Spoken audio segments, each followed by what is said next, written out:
আজকে আমি বঙ্কিমচন্দ্র চট্টোপাধ্যায়ের লেখা যে প্রকাশিত গ্রন্থগুলো রয়েছে তার মধ্যে তিনি কোন কোন গ্রন্থ কাকে উৎসর্গ করেছেন সেই বিষয়ক কিছু তথ্য দেবো এবং সঙ্গে দু একটি অন্য তথ্য দেবো যা পরীক্ষার জন্য বিশেষ উপযোগী। প্রথমেই বলবো 1865-তে প্রকাশিত দুর্গেশ নন্দিনী উপন্যাসের কথা, যা তিনি উৎসর্গ করেছিলেন শ্যামাচরণ চট্টোপাধ্যায়কে।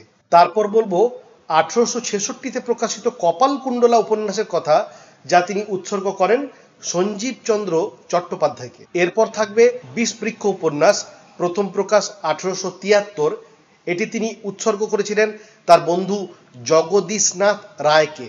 আমরা সবাই জানি এই উপন্যাসটি টানা 11 মাস ধরে বঙ্গদর্শন পত্রিকায় প্রকাশিত হয়েছিল।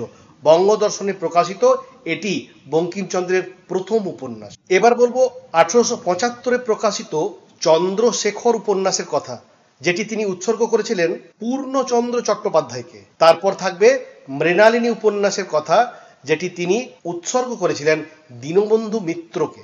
বঙ্কিমচন্দ্রের বিখ্যাত রচনা কমলাকান্তের দপ্তর 1875-এ যার প্রথম প্রকাশ, সেটি তিনি উৎসর্গ করেছিলেন বহরমপুরের বন্ধু রামদাস সেনকে। আবার দেবী চৌধুরানী যে উপন্যাস, যার প্রথম প্রকাশ 1884, তা তিনি উৎসর্গ করেছিলেন তার পিতা যাদবচন্দ্র চট্টোপাধ্যায়কে। এরপর বলবো সীতারাম উপন্যাসের কথা। উল্লেখযোগ্য, এই উপন্যাসটি কিন্তু বঙ্গদর্শনে প্রকাশ হয়নি, এটি প্রকাশ পেয়েছিল প্রচার নামক পত্রিকাতে। এই উপন্যাসটি তিনি উৎসর্গ করেছিলেন বন্ধু সাহিত্যিক রাজকৃষ্ণ মুখোপাধ্যায়কে। একটা অন্য রকমের তথ্য বলি, বঙ্কিমচন্দ্রের লেখা মুচিরাম গুড়ের জীবনচরিত, এই গ্রন্থটিতে তিনি নিজের নাম কিন্তু ব্যবহার করেননি, তিনি ছদ্মনাম ব্যবহার করেছিলেন।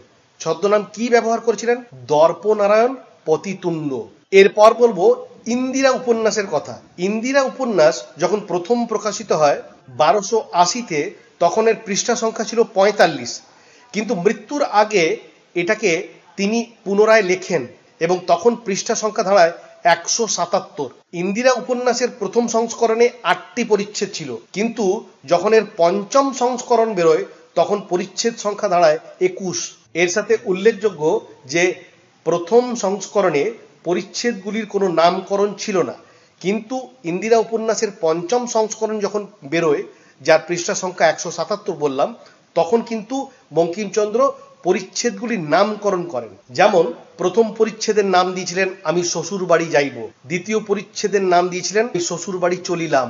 এই ধরনের ছোট ছোট তথ্য মনে রাখার প্রয়োজন। এই তথ্যগুলি গুরুত্বপূর্ণ, কখন কোন পরীক্ষায় আসে কেউ বলতে পারে না।